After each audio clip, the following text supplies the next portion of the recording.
प्रिय विद्यार्थियों, महर्षि एकेडमी आपके लिए प्रश्नों की एक श्रृंखला लेकर आ रही है, जिसमें आपका स्वागत है और उम्मीद करते हैं इस प्रश्नों की श्रृंखला से आपको सफलता प्राप्ति की राह काफी सुगम, सरल और सरस बन जाएगी। खुद ही को कर बुलंद इतना कि खुदा खुद बंदे से पूछे, बता तेरी रजा क्या है। और विद्यार्थियों की रजा एकमात्र यही हो सकती है कि हमें ये इनके इन प्रकार सफल होना है। और सफलता का मूल आधार होता है प्रश्नों से मुकाबला करना। विद्यार्थी जितने अधिक प्रश्नों से फेस करेंगे, उतना ही उनके ज्ञान में वृद्धि होगी।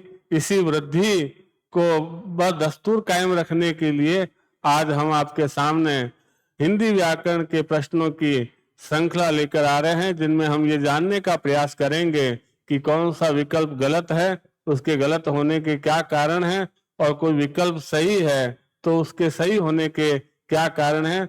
उम्मीद है इस प्रकार के वीडियो आपके लिए सफलता की प्राप्ति की राह में एक बहुत बड़ा योगदान प्रदान करेगी। इन्हीं शुभकामनाओं के साथ आइए चलते हैं हम प्रश्नों की दुनिया की ओर। पानी पानी होना मुहावरे का सही प्रयोग किस वाक्य में हुआ है? पानी पानी होना। एक चीज और समझ लीजिएगा, आजकल इस टाइप के प्रश्न भी परीक्षा में पूछे जा सकते हैं कि किस क्रमांक में मुहावरा है या किस क्रमांक में मुहावरा नहीं है। तो मुहावरे और लोकोक्ति में तात्कालिक और तत्क्षण रूप से आपको पहचान करनी है। तो याद रखिएगा कि मुहावरा कोई भी होगा, उसके पीछे हमेशा ध्यान रखिएगा कि ना की ध्वनि आएगी। जितने भी मुहावरे हैं आप अभ्यास करके देखिएगा कि पीछे अगर ना आता है तो वहां पर मुहावरा है। और परीक्षा में ये होना शब्द हटा दिया जाता है। तो ऐसे में अगर किसी के पीछे भी अगर ना लगा हुआ नहीं दिखाई दे रहा है तो आप होना लगा के देखेंगे। जिस मुहावरे के साथ में होना सेट होता हुआ दिखाई पड़ेगा, वहां पर मुहावरा है। बाकी तीन जगह वो सेट नहीं होगा, समझ जाइएगा वो लोकोक्ति है। आइए प्रश्न की ओर आगे बढ़ते हैं। पानी पानी होना मुहावरे का अर्थ है शर्मसार होना, शर्मिंदगी महसूस करना। इतनी वर्षा हुई कि आंगन में पानी पानी हो गया, ये एक सामान्य प्राकृतिक क्रिया है। यहाँ पर शर्मिंदगी का कहीं कोई भाव अर्थ व्यक्त नहीं हो रहा है, तो इसमें वाक्य प्रयोग नहीं हो रहा है। शरीर में पानी ही पानी है, 80% हिस्सा पानी है, यहाँ पर ये भी गलत है। दाल में पानी पानी हो गया, मेहमान ज्यादा आ गए होंगे, पानी जरूर से ज्यादा डाल दिया, यहाँ पर भी शर्म का कोई भाव नहीं हो रहा है, तो इसमें भी हम देखेंगे कि नहीं है। चोरी पकड़ी जाने पर वह पानी पानी हो गया, यहाँ पर हम देखेंगे पानी पानी होने का शर्मिंदगी वाला भाव है, वो डी में आ रहा है, तो इसलिए हमारा विकल्प हुआ डी। आइए विद्यार्थियों एक नवीन प्रश्न की ओर फिर आपको लिए चलते हैं। इस समूह में यण संधि रहित शब्द है। 4 विकल्प है आपके सामने, मैं 2 सेकंड का समय आपको दे रहा हूं। आप अपनी प्रतिभा का प्रयोग करते हुए इसमें से उस विकल्प का चयन कीजिए जिसमें यण संधि के तीनों उदाहरण नहीं हैं। एक विकल्प ऐसा मिलेगा जिसमें कोई न कोई दूसरी संधि का है। आइए आपने अपना उत्तर लॉक कर लिया होगा, देखते हैं कितनी कसौटी पे खड़े उतरते हैं। देवेश्वर्य, इसका विच्छेद हो जाएगा देवी प्लस ऐश्वर्य, तो इसमें यण संधि है। दूसरा है प्रति प्लस उपकार हो जाएगा, इसमें भी यण संधि है। नद्युर्मी, नदी प्लस उर्मी, बड़ा ऊ है इसलिए बड़ा ऊ आ जाएगा। उर्मी का मतलब होता है लहर। तो इन तीनों उदाहरणों में हम देखेंगे यण संधि है। दूसरा है अन्वित, वह से पहले आधा अक्षर आ गया तो अनु प्लस इत, इसमें भी यण है। दूसरा उदाहरण सखी उचित, तो सखी प्लस उचित, इसमें भी है। एक एक विकल्प को इस प्रकार से विच्छेद करके हमें देखना होगा। न्यून, नी प्लस ऊन, तो इस दूसरे विकल्प में भी हम देख रहे हैं कि तीनों उदाहरण ऋण संधि के हैं। तीसरा विकल्प है पितृनुमति, तो इसमें त्रि में बदल जाएगा, पितृ प्लस अनुमति, इसमें भी ऋण संधि है। दूसरा यद्यपि यदि प्लस अपि, इसमें भी ऋण है। तीसरा सदानंद, ये उदाहरण जो है वो व्यंजन संधि का है। ड है वो ट के रूप में बदल जाएगा, सट प्लस आनंद। तो इस तीसरे विकल्प में सदानंद जो है वो यण संधि का उदाहरण नहीं है, तो हमारा उत्तर हो जाएगा सी। मात्रानंद में मातृ प्लस आनंद, ये भी यण संधि का है। नद्यार्पण, नदी प्लस अर्पण, इसमें भी यण है।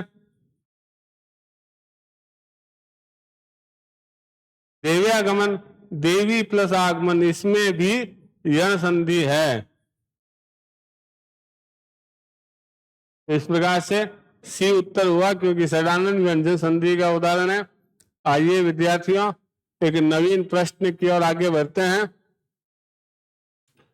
कौशिक का अनेकार्थी शब्द नहीं है। कौशिक, कौशिक का सपेरा भी होता है, विश्वामित्र भी होता है, नेवला भी होता है, शिव नहीं होता। तो इसका उत्तर डी होगा, शिव कौशिक का अनेकार्थ नहीं है। अगला प्रश्न, एकाधिकार शब्द का अर्थ होगा अनेकाधिकार, अनेक प्लस अधिकार। ये एकाधिकार का मतलब होता है प्रभुत्व, अनेकाधिकार प्रभुत्व शब्द का विपरीत अर्थ अभिव्यक्त नहीं कर रहा है। दूसरा है पराधिकार, तो वहां पर अधिकार हो जाएगा, तो ये इसमें भी एकाधिकार का विलोम नहीं होगा। सर्वाधिकार, एक अधिकार और सभी अधिकार, सर्व प्लस अधिकार, तो ये इसका उत्तर होगा, क्योंकि परम प्लस अधिकार होने से रहा, तो अधिकारों की पराकाष्ठा, तो एकाधिकार का विलोम हुआ सर्वाधिकार। आइए एक नए प्रश्न की ओर आगे बढ़ते हैं। आदमी जानिए बसे, सोना जानिए कसे का उपयुक्त अर्थ कहाँ मिलेगा? आदमी जानिए बसे, बसने का मतलब है उस किसी के करीब रहना। जब हम, वैसे तो हम देखेंगे हर व्यक्ति अपने आप में अच्छा ही होता है, लेकिन वह कितना अच्छा है और कितना बुरा ये उसके व्यवहार से ही ज्ञात हो सकता है। तो इस का वाक्य प्रयोग कहाँ सेट हो रहा है? आदमी और सोने की परीक्षा मुसीबत में ही होती है। बिल्कुल सही उपयुक्त अर्थ लेकर के ये व्यक्त हो रहा है। आदमी का स्वभाव सोने की तरह होना चाहिए, ये गलत है। आदमी की पहचान उसके पास रहने से होती है और सोने की परीक्षा कसौटी पर कसने से। ये विकल्प 100% सही है। इसमें आंशिक सही है, क्योंकि आदमी की परीक्षा तो मुसीबत में होती है, लेकिन सोने की परीक्षा है वो मुसीबत में नहीं होती। इसमें 50% उत्तर आ रहा है और इसमें 100% उत्तर आ रहा है, इसलिए सी उत्तर होगा अपना। अपने पास रहने वाले आदमी को सोने की तरह कसौटी पे कसना चाहिए, ये गलत है। तो इस प्रकार से हम देखेंगे कि आदमी की पहचान जो है उसके पास में रहने से होती है और सोने की परीक्षा उसको कसौटी पर कस करके जांचने से होती है। आइए चलते हैं एक नए प्रश्न की ओर। निम्न में से किसका अर्थ धन, मतलब, कारण और लिए हैं? इन चारों शब्दों का अर्थ किस अनेकार्थ से जुड़ा हुआ है? तो हम देखेंगे आशय शब्द का जो मीनिंग है उसमें मतलब, कारण और लिए आ सकता है। अर्थ में हम देखेंगे कि अर्थ का मतलब धन भी होता है, मतलब भी होता है, कारण भी होता है और लिए भी होता है। इसलिए इस प्रश्न का उत्तर जो है वो अर्थ होगा, क्योंकि तात्पर्य और अभिप्राय इन दोनों का जो मीनिंग है वो धन के रूप में नहीं हो सकता। केवल अर्थ ही एकमात्र ऐसा शब्द है जिसमें इन सारे शब्दों के मीनिंग समाहित होते हैं। देखते हैं अगला प्रश्न। अगले प्रश्न में है कि शुद्ध शब्द कौन सा है। कौतूहल, इसका शुद्ध रूप ये होगा, जो त के बड़ा ऊ है उसके स्थान पर हम छोटे ऊ का प्रयोग करेंगे। दूसरा है अहिल्या। अहिल्या में ह के ई की मात्रा नहीं आएगी।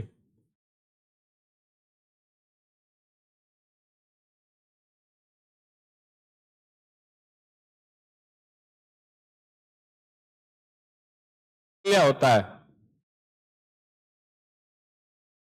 चातुर्यता में हम देखेंगे इसमें यह और ता दोनों प्रत्यय का प्रयोग हुआ है, जबकि एक का प्रयोग करना होता है।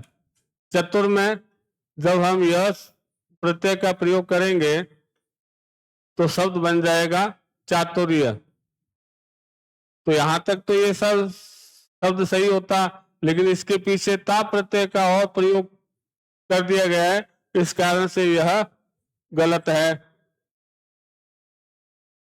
चौथा जो उत्तर है निर्विमान, ये बिल्कुल सही उत्तर है। विसर्ग संधि का उदाहरण है ये, इसको थोड़ा सा समझ लें, क्योंकि प्राय विद्यार्थी इसको लेकर के र भी के ऊपर डाल देता है। नीह प्लस अभिमान, चूंकि र है वो विसर्ग हट करके अ के रूप में आ गया, र पूरा है इसलिए यहाँ पर अ की ध्वनि आ रही है। तो इसमें हम देखेंगे ए और बी सी तीनों गलत हैं, उत्तर हमारा हुआ निर्विमान। शब्द शुद्धि में आपको हर एक शब्द के बारे में विशेष रूप से सजगता रखनी होगी। तो चले हम एक नए प्रश्न की ओर फिर कदम बढ़ाते हैं। इसी सिलसिले में हम देख रहे हैं कि इस बार प्रश्न संधि का है, निम्न में से कौन सा शब्द दीर्घ संधि का है। दीर्घ संधि में आपको पता है कि आ, ई और उ तीन समान वर्णों को लेकर के चर्चा होती है। वागीश ये व्यंजन संधि का उदाहरण है। वाक प्लस ईस इसका विच्छेद होता है। दूसरा है महोदय, महा प्लस उदय, ये हम देखेंगे इसमें गुण संधि का प्रयोग हो रहा है। ये व्यंजन, ये गुण संधि। गुरु प्रदेश में हम देखेंगे समान वर्णों की चर्चा हो रही है। यहाँ पे ऊ आ गया, प्लस के बाद भी ऊ आ रहा है, तो ये दीर्घ संधि का उदाहरण हुआ। परमोदार्य हम देखेंगे वृद्धि संधि आ रही है, परम प्लस औदार्य, वृद्धि संधि। तो इस प्रकार से इसमें उत्तर ही हुआ गुरुपदेश। इसके साथ ही हम अगले प्रश्न की ओर फिर कदम बढ़ाते हैं। अगला प्रश्न आ रहा है कि किस शब्द में एक ही उपसर्ग है। सभी ऑप्शन में उपसर्ग का प्रयोग हुआ है, लेकिन कौन सा उदाहरण हमको ढूंढना है जिसमें एक ही उपसर्ग है, बाकी उदाहरणों में एक से अधिक उपसर्ग होंगे। पहला आया है उपकार, इसमें हम देखेंगे उप एक ही उपसर्ग है। दूसरा हम देखेंगे कि इसमें उपायुक्त उप प्लस आ प्लस युक्त, इसमें दो उपसर्ग देखने को मिल रहे हैं, उप और आ। तीसरा व्याकुल व्यंजन संधि का उदाहरण है, वी प्लस आ प्लस कुल, तो इसमें भी हम देखेंगे कि दो उपसर्ग है, वी और आ। उपनिवेश में भी देखेंगे हम कि उप प्लस नी प्लस वेश, तो यहां पर भी दो उपसर्ग का प्रयोग हुआ है। उपकार शब्द में केवल एक उपसर्ग का प्रयोग हुआ है, इसलिए इसका सही विकल्प ए होगा। इसी प्रकार हमें हर एक शब्द पर गहरी नजर रखनी पड़ेगी। आइए चलते हैं एक अगले प्रश्न की ओर।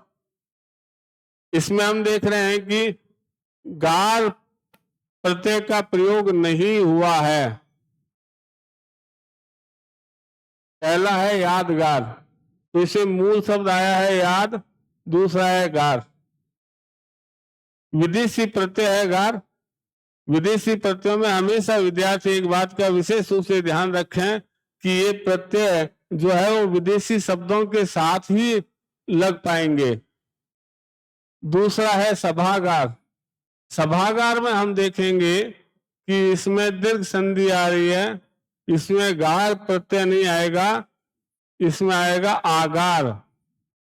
दिखता जरूर है कि इसमें गार है, लेकिन इसका जब हम विच्छेद करेंगे तो सभा प्लस आगार होगा, तो बी में गार प्रत्यय का प्रयोग नहीं है। यहां पर भी हम देखेंगे मदद के साथ में गार का प्रयोग हो रहा है और गुनाह के साथ भी गार का प्रयोग हो रहा है, तो हमारा जो उत्तर हुआ वो बी होगा। इसमें सभा प्लस आगार है।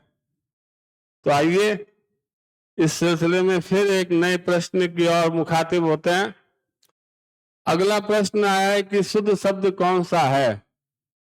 शब्द शुद्धि में विद्यार्थियों का हाथ बेहद तंग रहता है, समझ में नहीं आता। तो आइए एक एक विकल्प को हम ढंग से समझने का प्रयास करें कि कहाँ किस प्रकार की अशुद्धि है। चर्मोत्कर्ष में हम देखेंगे कि इसमें जो र जो ऊपर दिया हुआ है, इसका मीनिंग हो जाता है चमड़ी। चर्म मतलब चमड़ी, तो चर्म प्लस तो हो ही नहीं सकता, तो यहां होना चाहिए चरम। चरम मतलब टॉप प्लस उत्कर्ष।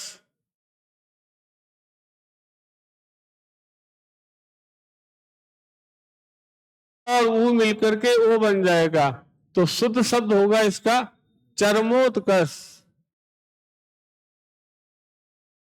ये शब्द परीक्षा में बहुत बार पूछा जा चुका है, तो ये शब्द शुद्ध नहीं है। पतंजलि, पतंजलि सब सही है, तो अपना उत्तर यही होगा। दोगुना हम देखेंगे कि इसमें दो नहीं होगा, दो उपसर्ग का प्रयोग हुआ है, दुगुना। जैसे दोपहर, दोपहिया, ऐसे इसके दूसरे उदाहरण भी हैं। पितृवत में हम देखेंगे पितृवत होता है, ये त्र जो है वो त्रि में बदलेगा, पितृवत। शुद्ध शब्द जो है वो हमारा उत्तर बी हुआ। डी, सी और ए तीनों सब शुद्धि की दृष्टि से अशुद्ध है, और हमने ये जानने का भी प्रयास किया कि शब्द क्यों गलत है, उसका सही रूप किस तरह से होता है। आइए हम एक नए प्रश्न की ओर फिर अपने कदम बढ़ाते हैं। इस बार हम देखेंगे किस विकल्प के लिए एक शब्द में नी उपसर्ग युक्त नहीं हुआ है। उस उदाहरण को हमें तलाशना है जिसमें नी उपसर्ग का प्रयोग नहीं आ रहा है। पहला विकल्प हम देखेंगे, इसमें आप देखिएगा कि निस, पहले उदाहरण में निस का प्रयोग हो रहा है और दूसरे में केवल नी का। तो प्रश्न ये पूछ रहा है कि ऐसा विकल्प जिसके दोनों शब्दों में नी का प्रयोग नहीं हो रहा है, तो इसमें पहले में निस हो गया, तो ये उत्तर नहीं होगा अपना। दूसरा हम देखेंगे निरंकुश, यहां पर हम देखेंगे कि निर उपसर्ग का प्रयोग हो रहा है और दूसरे में निषेध में नी, तो यहां पर भी हम देखेंगे कि एक में नी आ गया लेकिन पहले में निर आया हुआ है। तीसरा जो विकल्प हम देखेंगे उसमें निर्यात में हम देखेंगे और निश्चित में निस आ रहा है। इस उपसर्ग के बारे में बता दूं, ये उपसर्ग बहुत महत्वपूर्ण है। इसमें तीनों प्रकार के आदेश प्रयुक्त किए जाते हैं। क्योंकि विद्यार्थी संधि में थोड़ा पारंगत होता है, उसको संधि के हिसाब से निह उपसर्ग के दायरे में ले जाता है, जबकि निश्चित में निस उपसर्ग का प्रयोग हुआ है। तो इस विकल्प में हम देखेंगे कि पहले उदाहरण निर्यात में न नी आ रहा है और न निश्चित में आ रहा है। इस दृष्टि से अपना उत्तर सी होगा। डी ऑप्शन में हम देखेंगे नियम में नी उपसर्ग तो आ रहा है, लेकिन दूसरा जो निष्काम शब्द है उसमें हम देखेंगे कि इसमें भी निस उपसर्ग का प्रयोग देखने को मिल रहा है। तो पहले विकल्प में निष्कपट में निस आने के कारण ये उत्तर नहीं हुआ, निरंकुश में निर आ गया इसलिए ये उत्तर नहीं हुआ, और डी में हम देखेंगे कि निष्काम में निस आया इसलिए, जबकि सी में निर और निस दोनों ही उदाहरणों में नी का प्रयोग नहीं हो रहा है, इसलिए इस प्रश्न का उत्तर सी होगा। किस विकल्प में समास विग्रह सही नहीं है? तो 2 सेकंड का वक्त आपके पास में है, तुरंत अपना उत्तर लॉक करें और उसके पश्चात हम चर्चा करेंगे। तो इसमें हम ए विकल्प देखते हैं, घुड़सवार, जिसमें है घोड़े पर सवार। तो घोड़े पर सवार ये विकल्प सही है। दही बड़ा, इसमें संबंध तत्पुरुष दिया हुआ है दही का बड़ा, ये भी गलत है क्योंकि दही में डूबा हुआ बड़ा होता है। मुख्यमंत्री कर्मधार्य है, मुख्य है जो मंत्री, इसका भी समासी विग्रह सही है। दूसरा क्वेश्चन है हंस वाहिनी, हंस है वाहन जिसका, यह भी सही है। तो ए, सी और डी तीनों उत्तर सही है। बी उत्तर जो है वो इसमें गलत हुआ, इसका सही हो जाएगा दही में डूबा हुआ बड़ा।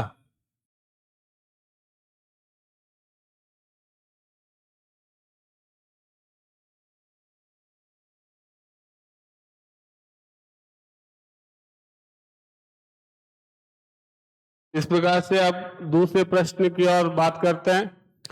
दूसरे प्रश्न है कि निम्नांकित में से शुद्ध वाक्य है, तो 3 वाक्य अशुद्ध है, उसमें एक वाक्य शुद्ध है, उसका चयन करना है। 2 सेकंड हम फिर आपको देते हैं ताकि आप अपना सही उत्तर तलाश करके रखें, फिर बात करते हैं। पहला सेंटेंस हम देखते हैं कि मैदान में बैल घास खा रहे हैं।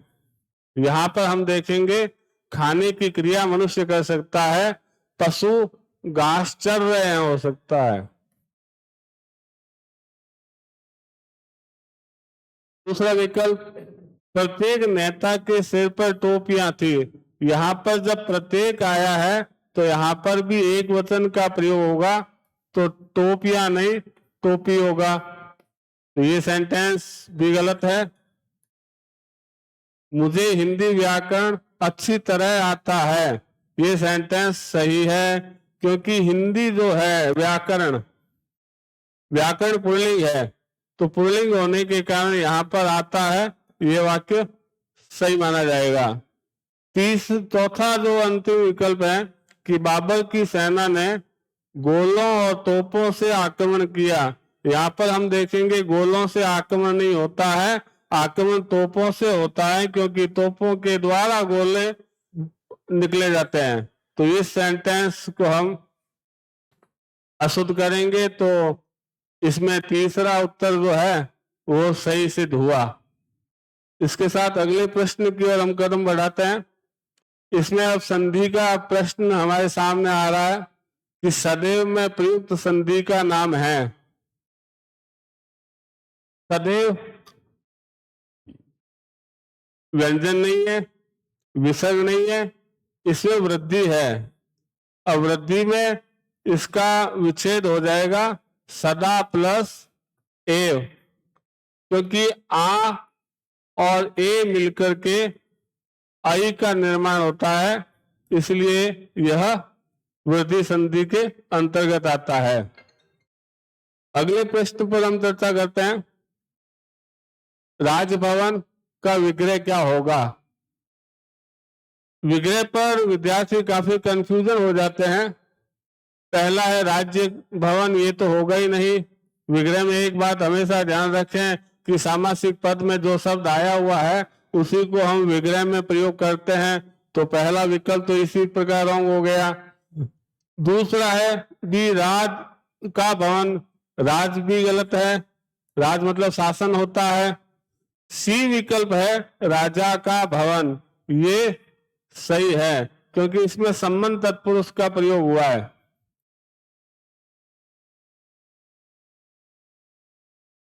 ये है राजा के लिए भवन, यहाँ संप्रदान का प्रयोग किया जा रहा है जो अनुचित है। संप्रदान एक पार्ट, एक हिस्से के लिए प्रयुक्त होता है, के लिए का प्रयोग, और जहाँ का प्रयोग होता है वहां उसका पूरा अधिकार होता है। तो राजा का अपने भवन पर अधिकार है, इसलिए यहाँ पर संबंध तत्पुरुष का प्रयोग होगा।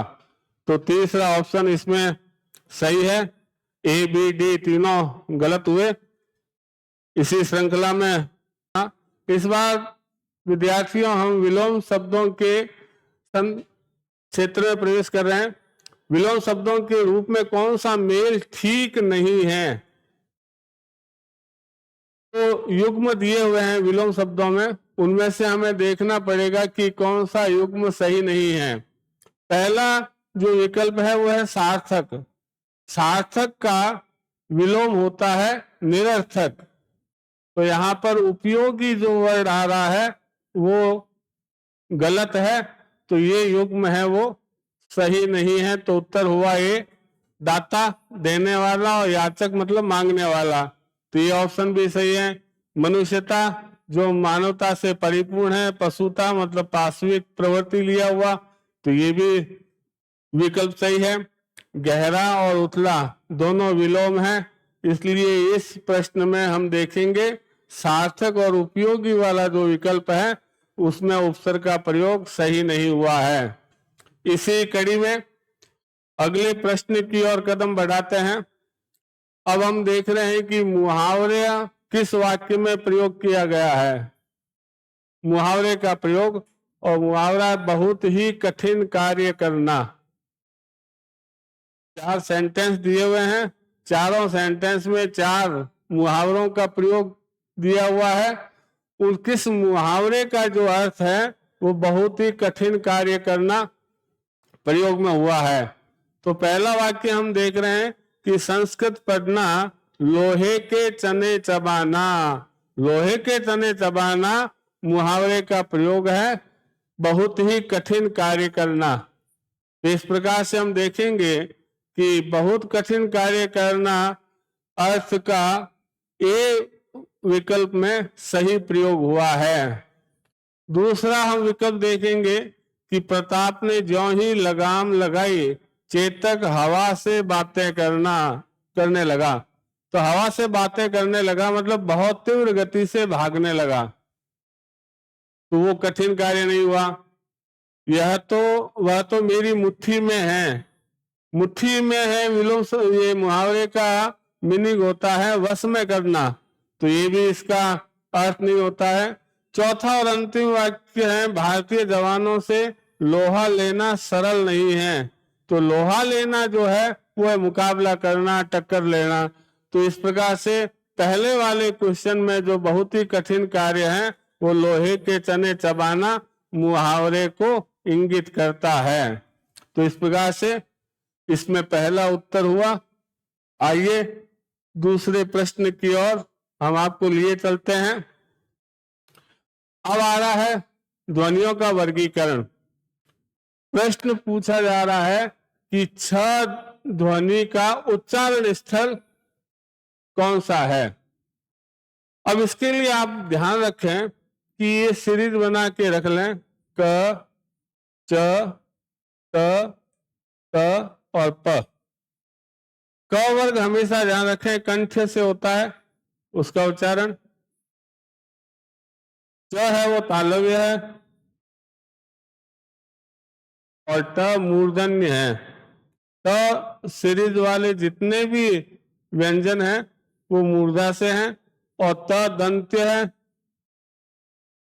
और अंतिम जो है प वर्ग से उत्तरित होने वाले सारे व्यंजन ओष्ठ्य के अंतर्गत आएंगे। तो हम देखेंगे ये छ पूछ रहा है तो च छ ज य ये सारे तालव्य है तो इसमें उत्तर हमारा हो जाएगा सी, क्योंकि त वर्ग है वो दंत्य वर्ग का है, ओष्ठ्य है वो प वर्ग का है और ट ठ ड ये मूर्धन्य है।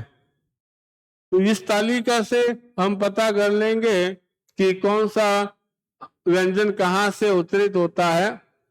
आइए एक और प्रश्न से हम आपका सामना करवाते हैं। अशुद्ध शब्द है, इसमें ABCD में एक प्रश्न शुद्ध है, एक प्रश्न अशुद्ध है और बाकी तीनों में शुद्ध दिए हुए अभ्यंतर। इसका हम संधि विच्छेद करेंगे तो इसका हो जाएगा यण संधि का उदाहरण है ये अभि प्लस अंतर, तो अभ्यंतर ये सब सही है। दूसरा है प्रज्वलित। प्रज्वलित में हमेशा ध्यान रखिएगा ज आधा एक ही प्रयुक्त होता है। प्रज्वलित उज्ज्वल शब्द जो आता है उसमें दो ज आते हैं आधे, प्रज्वलित में केवल आधा ज ही आएगा तो अशुद्ध शब्द भी होगा। अधिशासी शब्द भी सही है। वैसे मैं आपको बता दूं परीक्षा में इस शब्द को इस रूप में भी पूछा जा सकता है और बहुधा ये एक विडंबना ही है कि जितने भी सरकारी कार्यालय हैं उन सब में अधिशासी शब्द का प्रयोग इस रूप में होता है, जबकि यह पूर्णतः गलत है और ये शब्द सही है। योगिरा शब्द के बारे में हम देखेंगे कि जब भी एक सूत्र आप हमेशा मानस में रखिएगा कि कोई भी शब्द जब एक वचन से हम बहुवचन की ओर उसको ले जाते हैं तब बड़ी ई की मात्रा जो है वो छोटी ई में कन्वर्ट हो जाती है। तो इस प्रकार से योगी शब्द में तो बड़ी ई लगेगी, लेकिन जब इसको बहुवचन बनाएंगे तो ई की मात्रा जो बड़ी है वो छोटी बन जाएगी। ठीक उसी प्रकार से देखेंगे हम पक्षी शब्द है तो पक्षी शब्द में बड़ी ई की मात्रा का प्रयोग होगा, लेकिन जब पक्षी राज लिखेंगे तो इसमें मात्रा छोटी ई की हो जाएगी। तो ये अपने आप में एक सूत्र है जो आपके सब शुद्धि में बहुत सहायता प्रदान कर सकता है। आइए इसी सिलसिले में फिर एक नए प्रश्न की ओर कदम बढ़ाते हैं। शुद्ध वाक्य का चयन कीजिए। भारत के बहुत से वैज्ञानिक विदेश गए हैं, यह सेंटेंस अपने आप में शुद्ध है। अब बाकी जो है उनमें कहा क्या कमी है वो देखेंगे। मोहन की व्यवहार, तो यहाँ पर की के स्थान पर का प्रयोग होगा। मोहन का व्यवहार, अच्छी नहीं अच्छा का प्रयोग होगा। मोहन का व्यवहार अच्छा नहीं है। तीसरा हम देखेंगे, ये भी परीक्षा में कई बार पूछा हुआ है, अनेकों शब्द हिंदी में होता ही नहीं है, अनेक अपने आप में बहुवचन है, इसलिए ये वाक्य भी गलत है। उसने अपनी भूल के लिए दया मांगी, दया के स्थान पर यहाँ पर क्षमा शब्द का प्रयोग होगा। तो इस प्रकार से हम देखेंगे कि इसमें पहला विकल्प है वो शुद्ध वाक्य का उदाहरण है। आइए एक और प्रश्न से हम सामना करते हैं। इसमें अशुद्ध विलोम वाला युग्म शब्द है। विलोम शब्दों के बारे में एक चीज आप और स्पष्ट समझ लीजिएगा कि हिंदी शब्द का विलोम हिंदी होगा, संस्कृत शब्द का विलोम संस्कृत में होगा और विदेशी भाषा का शब्द अगर विलोम में आ रहा है तो उसका विलोम विदेशी भाषा का ही होगा। तो तकलीफ और आराम दोनों विदेशी भाषा है और दोनों विदेशी भाषाओं के शब्द है, इसलिए यह विलोम अपने आप में सही है। दूसरा है नग्न। नग्न का मतलब है अनावृत, जो ढका हुआ न है, और वेष्टिज से तात्पर्य है जो ढका हुआ है, तो यह भी सही है। कुसुम कोमल नाजुक और वज्र चट्टान को कहते हैं, तो कठोर और कोमल वाला भाव लिए हुए हैं, तो इसमें भी है। यहां हम देखेंगे चौथे ऑप्शन में कि खास जो शब्द है वो उर्दू शब्द है, उसका जो होगा वो आम विलोम होगा। खास मुख्य और आम सामान्य, तो ये जो ऑप्शन है खास और गौण नहीं होगा, तो हमारा उत्तर हो जाएगा इसमें डी। बाकी तीनों जो है वो अपने क्षेत्र में सही शब्द धारण किए हुए हैं।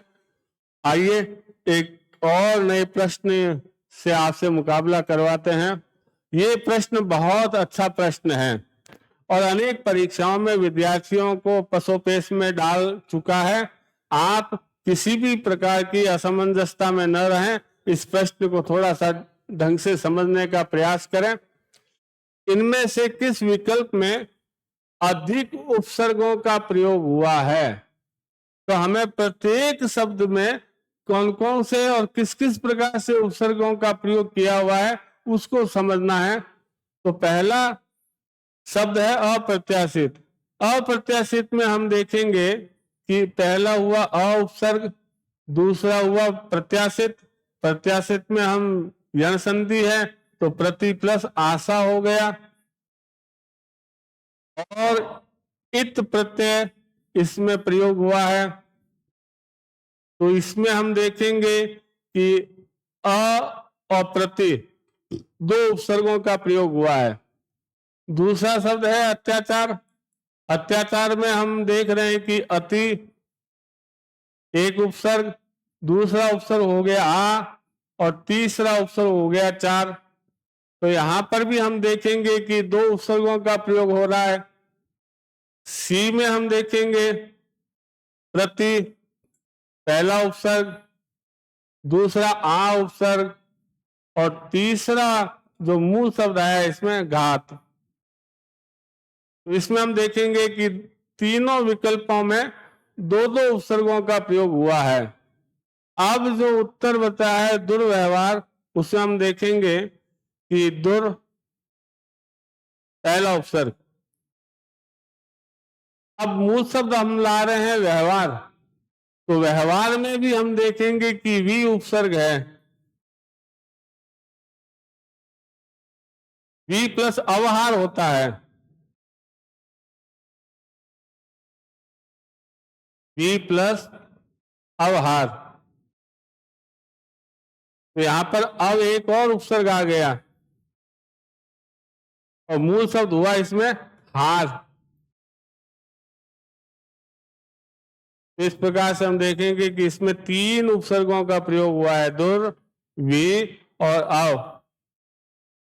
ये अपने आप में बहुत कम ऐसे उदाहरण देखने को मिलते हैं जिसमें तीन तीन उपसर्गों का प्रयोग होता है। तो इस प्रकार के प्रश्नों पर विद्यार्थी विशेष फोकस रखें। आपकी परीक्षा में इस प्रकार के प्रश्न पूछे जा सकते हैं। आइए एक और नवीन प्रश्न की ओर कदम बढ़ाते हैं। बरस पड़ना मुहावरे का सही प्रयोग किस वाक्य में हुआ है? बरस पड़ना मतलब गुस्सा करना, क्रोध करना। गलती बड़े बाबू ने की थी, पर साहब उसके लिए चपरासी पर बरस पड़े। तो हम यहां देखेंगे कि बरस पड़ना जो मुहावरा है जिसका अर्थ है गुस्सा करना, यहां पहले वाले वाक्य में ही सही प्रयोग हो रहा है इसका। दूसरा वाक्य जो है इसमें एक सामान्य क्रिया हुई है बरस पड़ने की, तो यहां मुहावरे वाला अर्थ नहीं आ रहा।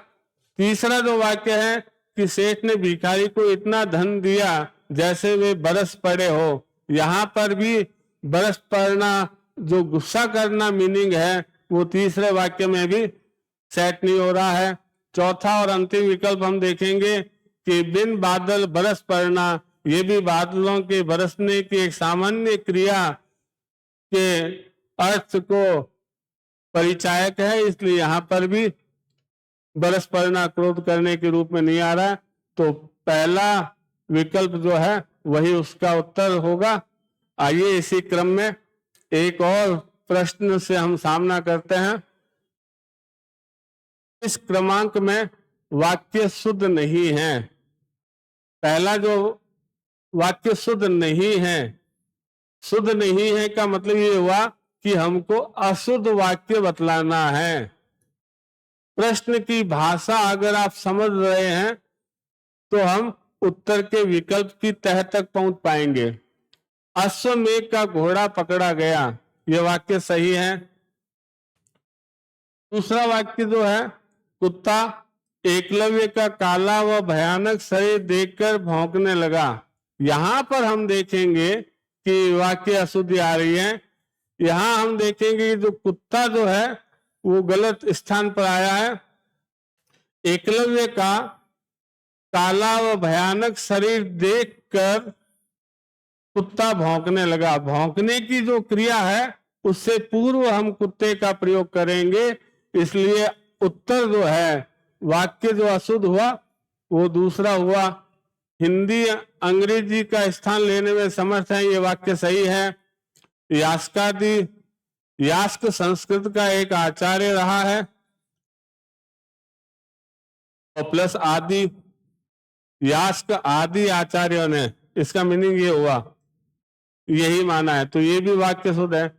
इसमें क्रम भंग संबंधी है कि कुत्ते का प्रयोग अपने को यहां करना है। इसी सिलसिले में एक और नवीन प्रश्न आपकी श्रृंखला में, अनेका शब्द मधु के लिए कौन सा विकल्प गलत है?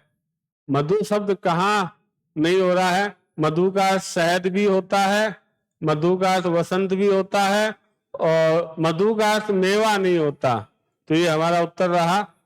और अभिमान भी इसका मीनिंग होता है। अनेकार्थ ये लर्निंग पार्ट है, विद्यार्थी को अधिक से अधिक अनेकार्थ को लर्न करने चाहिए। इसी सिलसिले में एक और प्रश्न की तरफ हम मुखातिब होते हैं कि निम्नलिखित में से प्रत्यय रहित शब्द जिससे प्रत्यय लगा हुआ नहीं है, हम यहां देखेंगे कि पहला जो विकल्प आ रहा है दुस्साहस, दुस्साहस में हम देखेंगे, मैं पहले भी बता चुका हूं कि इसमें दुस उपसर्ग का प्रयोग हो रहा है और मूल शब्द आ रहा है साहस। तो पहले विकल्प में ही हम पा रहे हैं कि इसमें प्रत्यय नहीं है, तो हमारा उत्तर हो जाएगा ए। यहां हम देखेंगे धैर्यवान, वान प्रत्यय है, यहां पर हम देखेंगे वत और यहां कार, तो इन तीनों बी सी डी में वान, वत और कार प्रत्यय का प्रयोग है। पहले विकल्प में दुस उपसर्ग का प्रयोग किया गया है। आइए अगले प्रश्न की ओर कदम बढ़ाते हैं। शुद्ध वर्तनी वाला शब्द कौन सा है? निर्भिमान। निर्भिमान में हम देखेंगे कि र इसमें पूरा आएगा।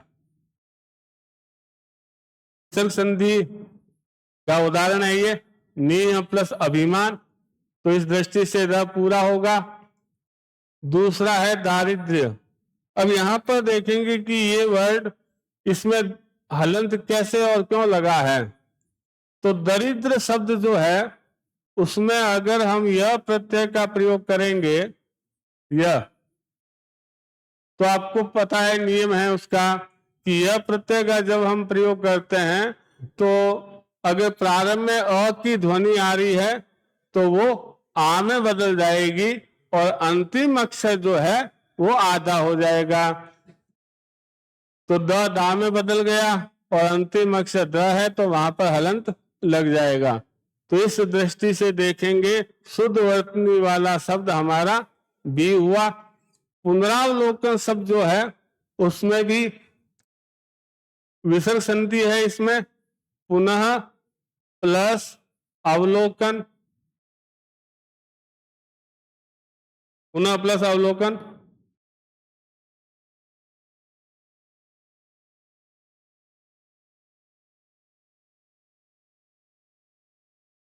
अब विसर्ग हटेगा और र का निर्माण हो जाएगा। पुनर् पूरा, र पूरा हो जाएगा और अवलोकन।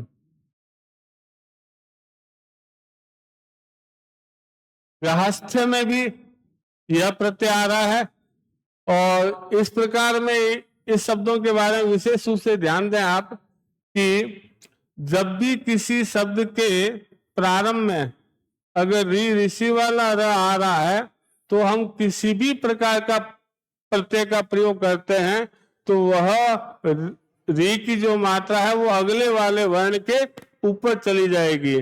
क्योंकि यह प्रत्यय का प्रयोग हो रहा है यहाँ पर तो इसमें ग गा में बदल जाएगा, ह एज इट, और ये जो री ऋषि वाला र है वो ह के ऊपर चला जाएगा।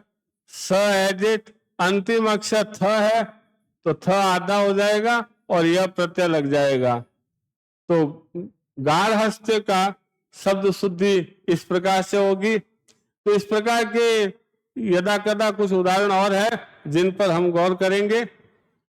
आइए अगले प्रश्न की ओर कदम बढ़ाते हैं। छ ध्वनि किसके अंतर्गत आती है? अब हिंदी में आपको पता है कि जो संयुक्ताक्षर है, संयुक्ताक्षरों की संख्या 4 है।